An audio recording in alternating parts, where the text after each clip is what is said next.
திங்கட்கிழமை காலையில் யாரும் இல்லாத பார்க்கில் ஒருவர் தன் மனைவியை கொன்றுவிட்டு சடலத்தை அங்கேயே அவசரமாக விட்டுவிட்டு சென்று விடுகிறார். உடனே அங்கு வரும் காவலர்கள் அந்த பெண் வைத்திருந்த கைப்பையிலிருந்து செல்போனை எடுத்து அந்த பெண்ணின் கணவருக்கு கால் செய்து, உங்கள் மனைவியை யாரோ கொன்றுவிட்டனர், நீங்கள் இங்கு உடனே வர வேண்டும் என்று மட்டும் கூறுகின்றனர். அந்த பெண்ணின் கணவர் அங்கு வந்ததும் அவரை உடனே கைது செய்கின்றனர்.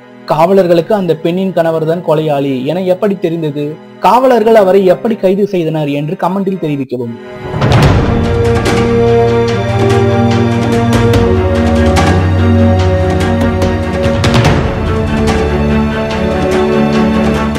மேலும் இது போன்ற வீடியோக்களுக்கு இந்த சேனலை சப்ஸ்கிரைப் செய்யவும். நன்றி.